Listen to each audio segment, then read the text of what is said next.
Jamila binti Haji Aini. Saya berasal dari Selangor.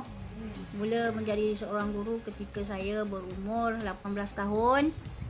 Ketika itu pada tahun 1985 saya mula mengajar di Sekolah Bukit Kuda Kelang. Untuk tahun-tahun terakhir ini mungkin terbebas sikit dengan pengajaran guru di sekolah, terutama pada waktu PKP ini mereka memerlukan pengajaran secara online. Jadi perkara yang pertama sekali sukar untuk mempelajarinya sebab ia perkara baru, norma baru. Jadi saya terpaksa belajar bagaimana nak memberi tunjuk ajar melalui online. Jadi itu salah satu daripada tugas yang dikira berat lah, memandangkan saya kurang pengetahuan mengetahui IT, tentang IT. Lagi satu, kehadiran memerlukan online. Semua sekarang ni memerlukan internet. Jadi bukan seperti dulu, seperti yang 5-6 tahun ke belakang. Jadi di hadapan ini kami berbagai cabaran dan dugaan untuk menghidangkan murid-murid supaya mereka faham tentang pengajaran dan pembelajaran melalui online ini. Hi, I am Teacher Mahani binti Ahmad. I am from SMK Penambang, Kota Baru, Kelantan. I have been teaching for almost 30 years and I teach Form 4 and Form 5. When school stop operating, learning also stops. And the government or the ministry, our ministry, takes fast action towards e-learning. And in my opinion, it is such a bless to all of us, teachers, students and parents. Actually, it is very good to have Google Meet, Google Classroom, or even WhatsApp or Telegram, because teachers can reach their students through this e-learning system. Every day, students stay at home, teachers at home, but still learning goes on. Okay. But let us look at one point where for some parents it is okay for them to do e-learning because they can afford to have the facilities at home. They can afford to have the devices, they can afford to have the laptops, smartphones together with the internet. Okay. But what about the rest? I am teaching 5 classes in my school and over 50% of them are poor. They cannot afford the facilities at home. They cannot afford to have the laptops. They cannot afford to have the smartphones, even if they have the smartphones for their kids. They cannot afford the internet. Okay? And so how are they going to learn? How are they going to use this system, this e-learning education at home? And this situation, I guess, should be looked into by the government. The government, the ministry should do something. However, in my opinion, the pandemic really has taught us something. It teaches us to be prepared for what's next. What is coming after this? Okay? We must prepare for the worst. We must get used to this e-learning education. Okay, so we must do something. The government must do something. But maybe they can supply the internet, make it easier, make it cheaper for the parents, for the students, for the teachers. Thank you. Bismillahirrahmanirrahim. Assalamualaikum warahmatullahi wabarakatuh. Boleh Puan Zaitun memperkenalkan diri Puan? Nama saya Puan Zaitun binti Jaafar. Saya telah berkhidmat selama 30 tahun sebagai seorang pendidik. Okey, kita terus kepada soalan kita. Apakah cabaran Puan dalam menghadapi proses pembelajaran atas talian semasa Perintah Kawalan Pergerakan? Cabaran yang dihadapi sewaktu pembelajaran musim PKP ni, sukar untuk menyediakan platform untuk pembelajaran. Seperti yang kita tahu, capaian internet pun amat sukar di kawasan kampung. Jadi guru menghadapi pelbagai masalah lah, terutama kanak-kanak yang kurang bersedia ataupun yang tidak mempunyai capaian internet di rumah. Kadang-kadang mereka pun tidak mempunyai telefon sendiri, jadi terpaksa tunggu yang ibu ataupun bapa terpaksa berkongsi. Itu antara masalahnya. Masalah yang kedua, guru tidak dapat memberikan perhatian sepenuhnya kepada pelajar, kerana bila belajar di atas talian ni, guru tidak boleh kena pasti sama ada mereka mengambil bahagian ataupun tidak, kan?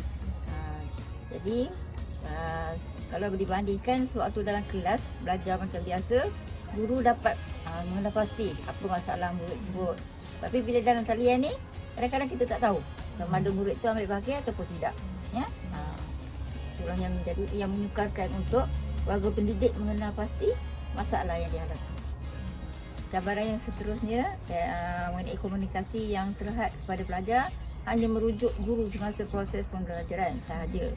Berbanding sebelum ni, pelajar boleh bersemuka dengan guru untuk menyelesaikan masalah mereka. Tapi disebabkan atas talian ni terhad, jadi itu masalah. Cabaran seterusnya ialah tentang kurangnya kemahiran dalam bidang IT. Seperti kita tahu, kalau guru-guru veteran ulama memang diakuilah bahawa kami memang kurang dalam bidang tersebut. Masalah untuk membiasakan diri dalam norma baru ni, menggunakan pengajaran di atas talian ni memang mencabar. Kadang-kadang kami guru lama ni memang kurang dalam bidang teknologi. Jadi apa panggil? Teknologi ICT itu masalahnya. Baiklah, terima kasih kepada Puan Zaitun kerana sudi untuk ditemu ramah. Terima kasih juga kepada Nur Irfan Nadira kerana sudi menjemput saya untuk ditemu ramah. Hai, Assalamualaikum warahmatullahi wabarakatuh. Ada dua faktor yang besar yang dapat saya kena pasti, iaitu faktor segi rohani dan yang kedua ialah faktor segi fizikal. Faktor rohani itu ada beberapa ciri yang perlu kita terapkan dalam pendidik tu. Yang pertama, guru tersebut perlu mengikhlaskan diri untuk berada di alam pendidikan. Yang kedua, guru tersebut perlu wujudkan roh seorang guru tu ataupun roh seorang pendidik agar dapat memberi ilmu sama ada di dalam bilik darjah ataupun di luar bilik darjah. Yang ketiganya pula, ciri yang ketiga bagi kategori rohani, sentiasa memberikan kata-kata semangat, tazkirah, peringatan sebagai selingan ataupun sokongan kepada pelajar semasa dalam PDPC berlangsung. Manakala faktor rohani yang keempat yang dapat saya kena pasti, iaitu guru perlu memberi ganjaran kepada pelajar yang menunjukkan sahsiah terpuji, sama ada berbentuk pujian ataupun perhargaan yang sewajarnya. Kita masuk kepada faktor yang kedua, iaitu faktor fizikal, di mana seorang guru perlu pastikan dia perlu ingat ataupun perlu ingati semua nama pelajar di dalam kelas supaya mereka tidak akan rasa terpinggir walaupun mereka tu duduk di dalam kelas, duduk di bahagian belakang. Yang kedua, faktor fizikalnya, pastikan cuba kita ataupun guru tu sendiri cuba luangkan masa barang beberapa minit untuk mendengar suara hati pelajar. Maksudnya bila guru dah masuk ke dalam kelas, guru akan bertanyakan khabar ataupun mengambil berat dan cuba pastikan pelajar tu untuk memberi maklum balas ataupun respon tentang hari yang pada masa itu yang mereka patut bersuara, apa yang perlu mereka nyatakan. Yang ketiga, sebagai seorang guru juga perlulah murahkan bibir dengan senyuman. Tak boleh marah-marah. Marah tu biasa, marah tu boleh marah tetapi dengan kadar yang bercukupan lah. tidak melampau ataupun tidak melebihi kadar yang sepatutnya. Okey, yang keempat, panggillah pelajar tersebut, mana-mana pelajar, walaupun kita ingat nama tapi lupa panggil dengan gelaran atau nama-nama yang menyenangkan hati. Contohnya biasa kita panggil sayang ataupun cik adik, cik abang ke, itu terpulang kepada guru, inisiatif ataupun inovasi guru. Yang kelima, guru perlu beri pertolongan kepada pelajar yang betul-betul memerlukan, sama ada dari segi keuangan ataupun sebaliknya. Ini cukup terkesan bila pelajar itu dapat mendapat pertolongan daripada guru. Okey, yang terakhirnya, ni yang paling nampaklah, paling dekat faktor fizikalnya, berdampinglah dengan pelajar. Wujudkan ikatan yang mesra, sama ada sebagai rakan, sahabat, pembimbing, ibu bapa atau lain-lain yang boleh menjadikan pelajar itu rasa senang untuk dekat dengan guru, mesra dengan guru. Okey, sebagai kesimpulannya, guru perlu kreatif, kritis dan berinovasi. Okay, sekian, terima kasih. Bismillahirrahmanirrahim. Assalamualaikum warahmatullahi wabarakatuh. Saya Cikgu Nafisah binti Muhammad Zin, mengajar di Sekolah Kebangsaan Batu Cica, Pasir Mas, Kelantan. Dari segi pengajaran pembelajaran dalam diri darjah, sebagai seorang guru perlu memperlengkapkan diri. ICT sekarang ini perlu diambil tahu untuk mempelbagaikan kaedah pembelajaran supaya pelajar-pelajar mudah memahami topik-topik ataupun subtopik yang diajar. Jadi sebagai seorang guru perlu mengikuti perkembangan semasa berkaitan dengan ICT, boleh menggunakan teknologi untuk menyampaikan ilmu, seperti contohnya menggunakan Google Meet, Google Drive dan pelbagai lagi inovasi-inovasi yang dihasilkan untuk didedahkan kepada pelajar supaya mereka minat, supaya dapat menarik minat pelajar terhadap mata pelajaran, terutamanya matematik yang dianggap mata pelajaran yang agak susah. Yang kedua, cabaran yang hebat juga dari segi isu disiplin dan salah satu pelajar.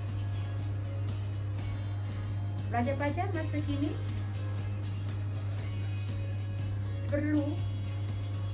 guru-guru perlu mendekati pelajar-pelajar sekarang dengan pelbagai cara supaya mereka minat datang ke sekolah, minat untuk belajar,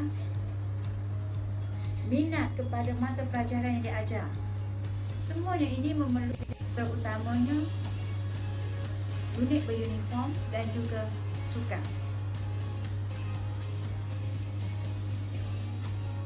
Guru-guru perlu menggilat bakat-bakat pelajar dalam pelbagai bidang ini